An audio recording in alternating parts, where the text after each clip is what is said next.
Okay, let's dive in. Today's mission, we're taking a close look at the Bidacoin app. It's a crypto trading platform. Right. And we've got a bunch of recent user reviews here. Yeah, exactly. And the goal is really to cut through the marketing spin and figure out, is this thing actually trustworthy for you, the listener, or is it maybe too risky? It definitely presents itself well. Oh, absolutely. Hmm.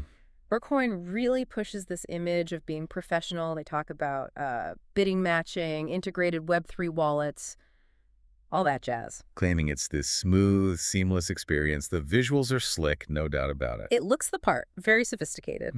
But, and this is the crucial part, behind that polished look, the user reports, they tell a very, very different story. Yeah, pointing towards some pretty significant operational risks, it seems. Let's be fair, though. There is some appeal. We should start there. Okay. Our sources, the reviews, they do confirm some users genuinely like the interface. It looks good, feels okay initially. And the features, like Okay. airdrops. Yeah, things like airdrops get mentioned positively, too. Yeah. So on the surface, it doesn't immediately scream scam or anything like that. Right, it draws you in. But, that initial good feeling seems to wear off pretty fast when you hit the actual usability issues. Exactly. And we're not just talking minor glitches here. No, these sound like chronic, fundamental problems, things that suggest the whole structure might be a bit shaky. Take the KYC verification failures. That keeps coming up. And that's huge, isn't it? It's not just annoying. If you can't pass KYC, you're blocked. You can't meet the regulations to, access your funds properly. Precisely. It points to a potential breakdown in their core processing.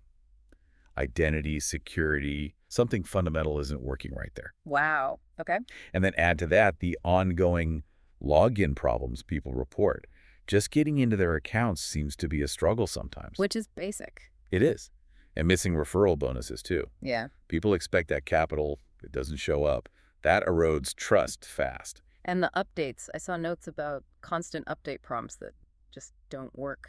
Yep, frequent prompts, but the updates fail or don't complete. A platform that can't manage basic stability or push out working updates, that is inherently high risk. And I noticed mentions of limited language support, too, making it tough for non-English speakers. That also came up, yeah. Add another layer of difficulty if you're trying to navigate complex features or, worse, resolve problems. So this isn't just like a few bugs. You're saying this points to something deeper, like the fundamental architecture maybe isn't sound. That's what it looks like when you connect these specific dots. How can you promise professional trading if you can't nail down login and verification reliably? Good question. It just doesn't add up. So putting it all together, these aren't just minor hiccups. The presence of these severe, ongoing technical and service issues, it really pushes Bidacoin firmly into the high-risk category for users. Even if it looks legitimate. Yeah. The intent might seem okay. They built an app, it has features. But the actual execution is proving unreliable based on this feedback. And that makes it potentially dangerous for any serious financial activity. Okay, so let's bring it home for the listener. What does all this mean for you right now? The crucial takeaway, based purely on this user feedback we've analyzed, is that you need to approach the Bidacoin platform with extreme caution. Extreme caution, okay. Yeah, absolutely. Practical advice? If you're still considering using it, or maybe you already are, proceed with maximum caution. Really manage your expectations. And the big one. Do not, under any circumstances, put in funds that you cannot afford to lose. Yeah. Seriously. The technical stability just hasn't earned that level of trust based on what people are reporting right now. Right. That makes sense. Okay, so a final thought for you to chew on. It's kind of baffling, isn't it? Why invest so much effort in making an app look so professional, so sophisticated with all the marketing? If the core mechanics are broken. Exactly. Login, verification, updates, these are basics. When those things are repeatedly failing, how much weight should you really give to that shiny professional look? It's a really important question, especially now in the crypto space.